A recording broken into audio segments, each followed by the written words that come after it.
आई भैया हम भोजपुरी गायक अनिल बाबू तमाम जे भी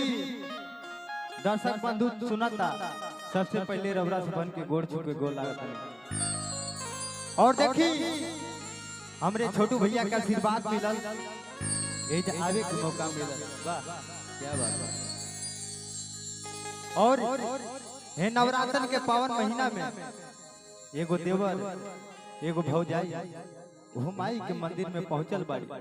कहत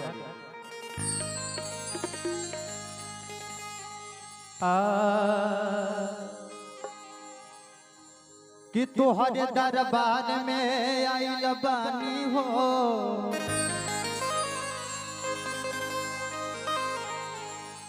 और फिर ना नजरिया माई हो और फिर ना नजरिया माई। हमनी के हिंदू धर्म में बबुआ लालू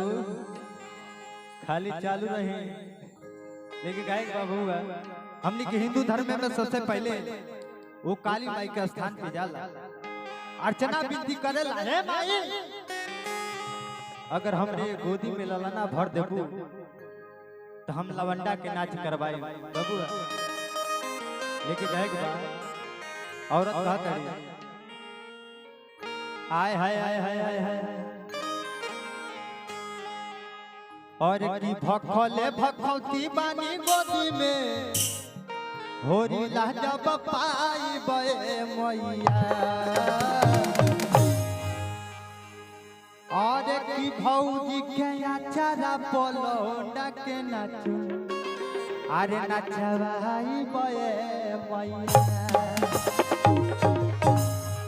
औरत कहले बबुआ कह दिया कि हे माई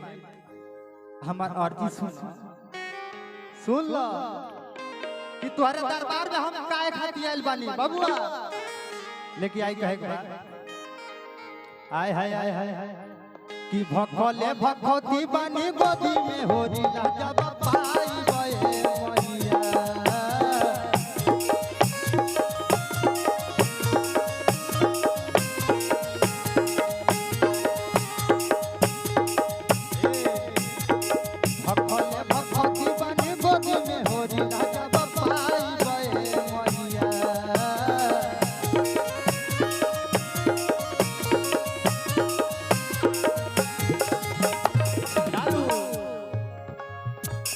कमर हिला के कहे बा भौजी के अच्छा बोलो नटे नटे नचवाई बे मैया भौजी के अच्छा बोलो नटे नटे नचवाई बे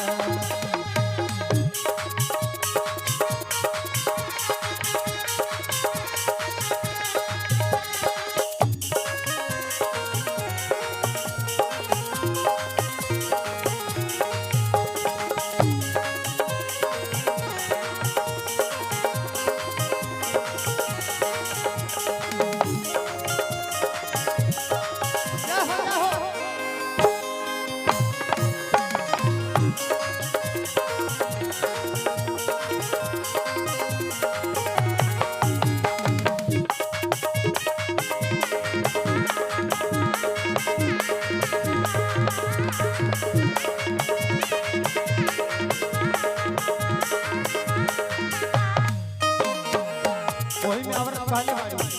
बबुआ बाप में मातरी ए राजा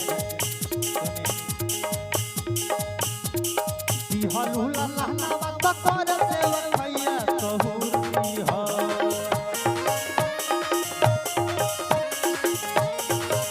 ए लालू औरत कहत लालू जी सोनू भैया औरत कहले भैया हलू लहनावा पकड़ देव भैया तोहूरी हो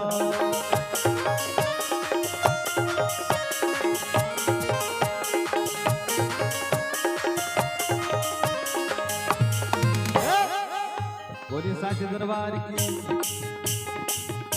काय का एगो बेटिए माई जरूर दिया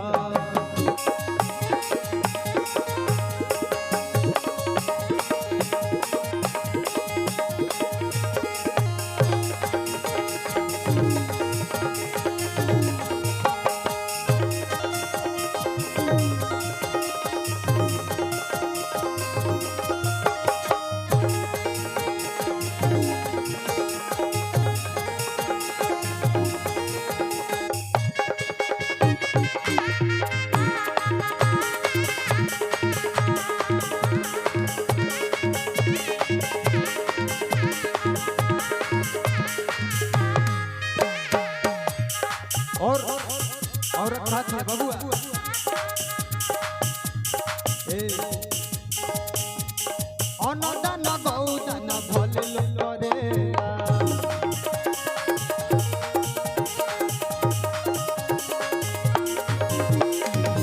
बबुआ बिना कोना नान नहीं जिंदगी करेला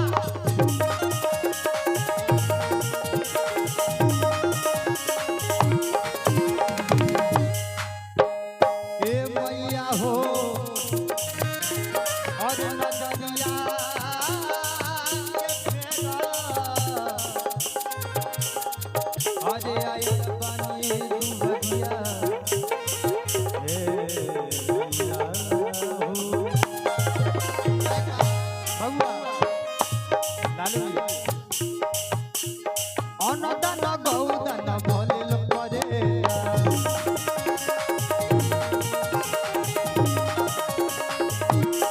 ए सुना बल्लू एंड लल्लू क्या बात है छोटू भैया ध्यान है बिना कोना दाना नहीं जिंदगी करेला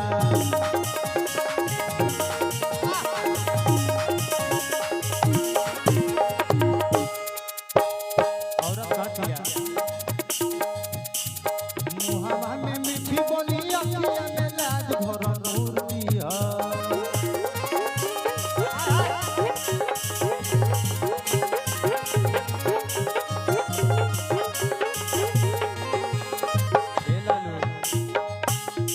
मुहावा में मीठी बोली अखिया में लाज भरा नूर दिया अरे नूर दिया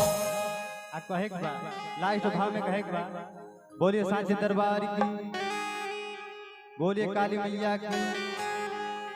अब कहे अरे जरूर दिया एगो बेटिए माई जरूर दिया